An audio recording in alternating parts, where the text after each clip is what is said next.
40 ans. 40 ans, c'est le temps qu'ont passé les États-Unis à construire une stratégie contre l'Iran. Sanctions. Pression militaire. Isolement diplomatique. 3 piliers. Un seul objectif, faire plier la République islamique.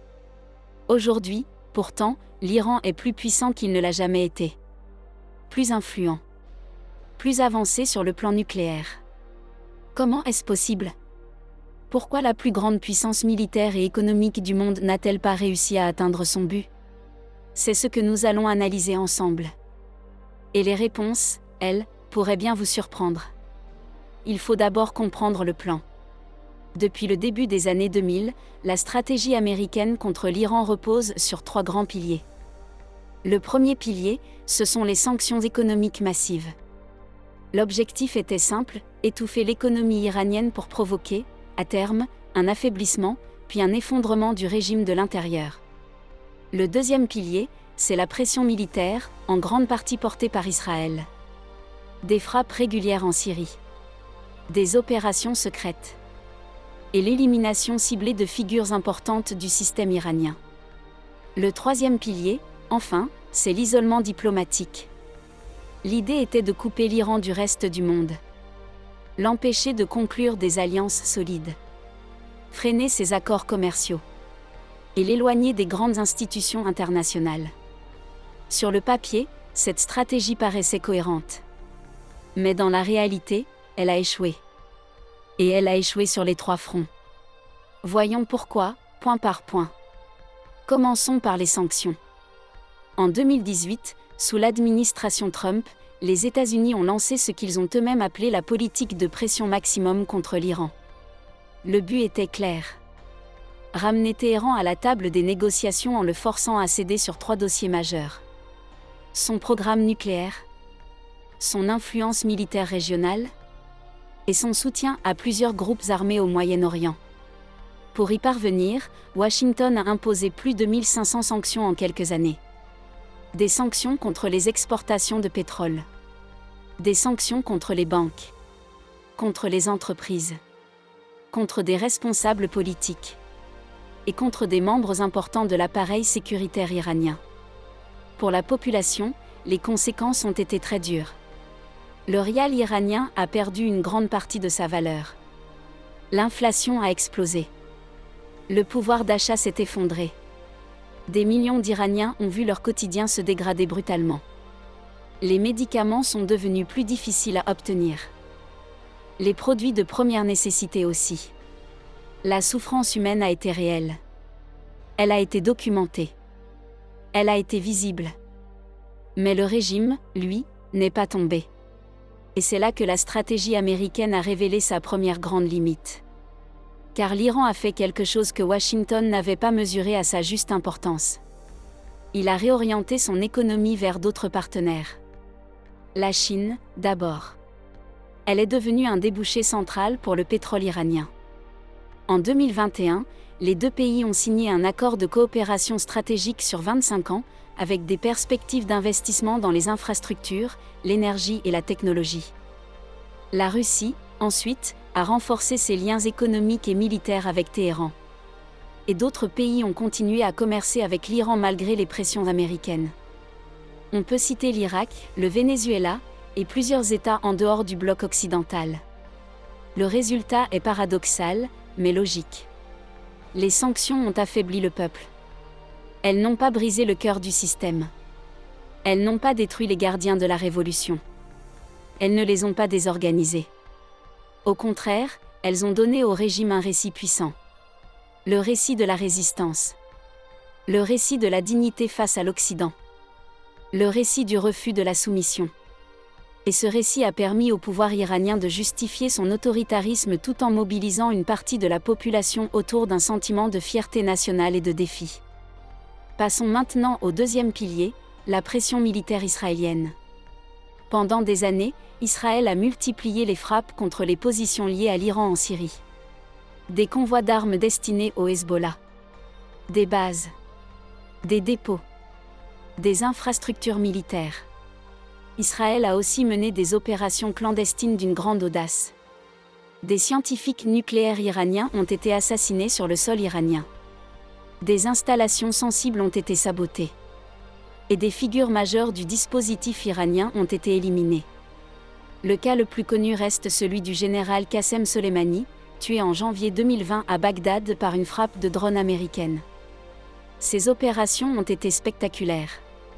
Elles ont montré une capacité de pénétration impressionnante. Elles ont envoyé un message fort. Mais ont-elles atteint leur objectif stratégique? La réponse est non. Pourquoi? Parce que chaque frappe, chaque sabotage, chaque élimination, a souvent produit un effet inverse à celui recherché. Au lieu de détruire durablement le réseau iranien, cette pression l'a poussé à s'adapter, à se disperser, à se durcir, à devenir plus résiliente. L'Iran a remplacé ses pertes. Il a réorganisé ses relais. Il a renforcé ses positions dans plusieurs zones de la région. Aujourd'hui encore, le Hezbollah reste l'une des forces non étatiques les plus puissantes du monde. Les Houthis, au Yémen, ont montré leur capacité à frapper des infrastructures sensibles et à perturber des routes maritimes majeures. En Irak et en Syrie, des milices pro-iraniennes continuent d'occuper des espaces stratégiques. Et pendant ce temps, sur le front nucléaire, l'Iran a continué d'avancer, jusqu'à enrichir de l'uranium à 60%. Autrement dit, la pression militaire n'a pas contenu l'Iran. Elle l'a poussé à considérer que sa survie passait par plus de dispersion, plus d'alliances indirectes, et plus d'accélération sur le plan nucléaire. Venons maintenant au troisième pilier, l'isolement diplomatique.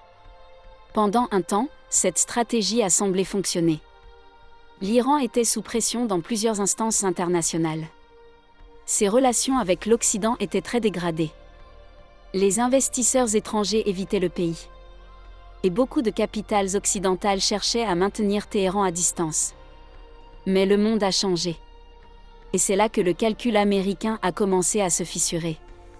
En 2023, un tournant majeur s'est produit. L'Iran a été intégré aux BRICS. Et ce fait, à lui seul, change beaucoup de choses. Car cela signifie que l'Iran n'est plus enfermé dans une relation de dépendance vis-à-vis de l'Occident. Il s'inscrit désormais dans un espace plus large, plus diversifié, plus multipolaire. Un espace où la Chine, la Russie, l'Inde, le Brésil et d'autres puissances émergentes pèsent de plus en plus lourd. Autrement dit, ce n'est plus seulement l'Iran qui doit s'adapter au monde.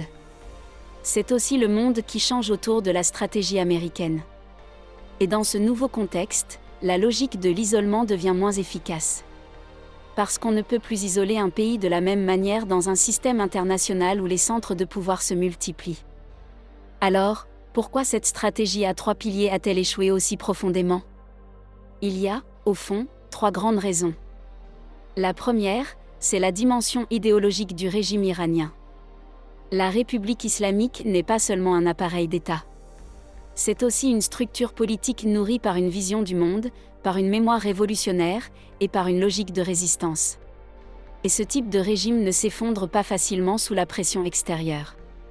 Bien souvent, il se renforce. Chaque sanction, chaque frappe, chaque menace peut être transformée en preuve supplémentaire que le pays est attaqué parce qu'il refuse de se soumettre. Autrement dit, la pression extérieure alimente parfois la légitimité intérieure au lieu de la détruire. La deuxième raison, c'est que les États-Unis ont sous-estimé la capacité d'adaptation de l'Iran. L'Iran n'est pas un petit État sans profondeur historique. C'est une vieille civilisation, avec des élites formées, des réseaux commerciaux anciens, une culture stratégique et des capacités d'ajustement importantes. Couper l'Iran de l'Occident ne signifie pas couper l'Iran du monde.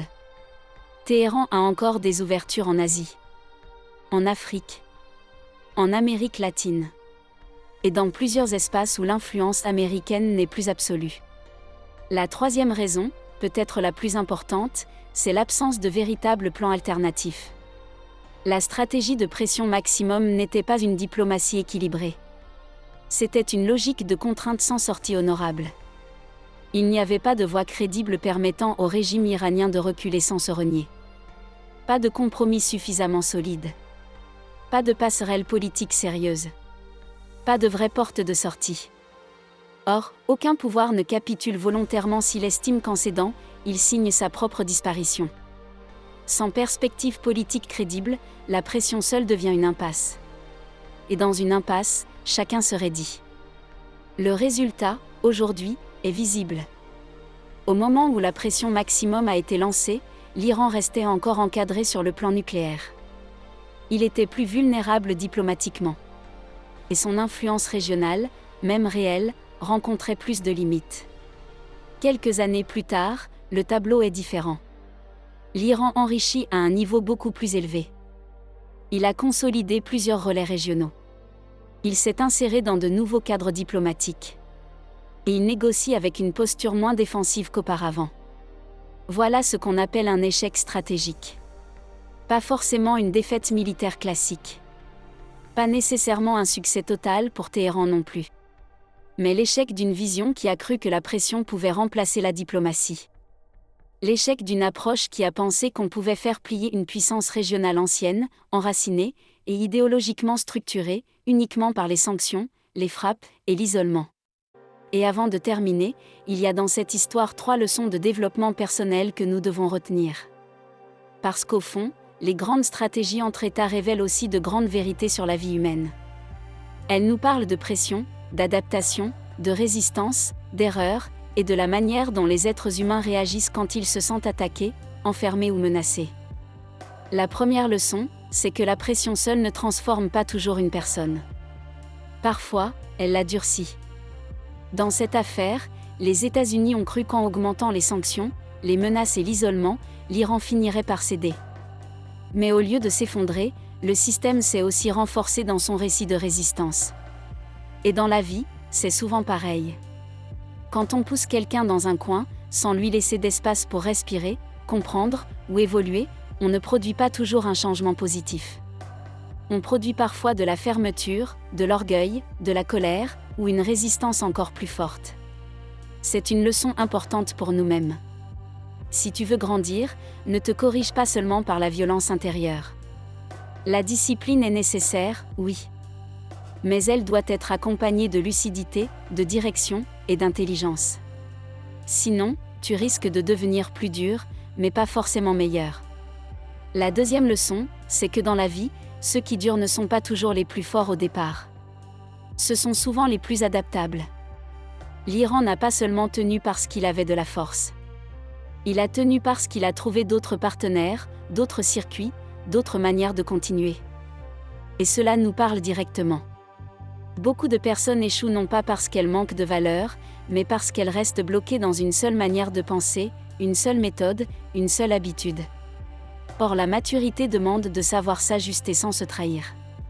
Quand une voie se ferme, il faut parfois en ouvrir une autre. Quand une stratégie échoue, il faut savoir la revoir.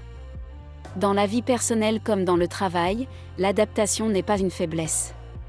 C'est souvent une forme supérieure de force. La troisième leçon, enfin, c'est qu'aucun conflit ne se résout durablement sans issue crédible. Quand on veut seulement faire plier l'autre, sans penser à une sortie stable, on prépare souvent un blocage plus long. Et cela vaut aussi dans nos relations. Dans une famille, dans un couple, dans une amitié, au travail, si tu veux résoudre un problème, tu ne peux pas penser seulement en termes de pression. Tu dois aussi penser en termes de reconstruction. Quelle porte de sortie proposes-tu ? Quel chemin rends-tu possible ? Quel changement veux-tu vraiment obtenir ? La vraie sagesse ne consiste pas seulement à gagner un bras de fer. Elle consiste à créer les conditions d'une paix solide. Au fond, cette crise nous rappelle quelque chose de très simple. Dans la vie, la brutalité impressionne parfois. Mais c'est l'intelligence, l'adaptation et la vision qui finissent par durer. Dans la prochaine vidéo, nous irons encore plus loin. Nous allons nous poser une question plus sensible encore. Qui dirige réellement l'Iran aujourd'hui ? Quelles sont les forces, les clans et les réseaux qui se disputent l'avenir du pouvoir ? Et vers quoi la République islamique pourrait-elle évoluer dans les 10 prochaines années ? Abonnez-vous maintenant pour ne pas manquer cette analyse. Et dites-moi en commentaire ce que vous en pensez. Une vraie négociation entre l'Iran et les États-Unis est-elle encore possible ? Ou bien sommes-nous déjà entrés dans une logique de confrontation durable ? Je lis tous vos commentaires. Nous vous remercions d'avoir regardé. Nous espérons que cette vidéo vous a apporté un éclairage précieux. N'oubliez pas de vous abonner à notre chaîne et d'activer la fonction de notification pour rester au courant de nos vidéos informatives.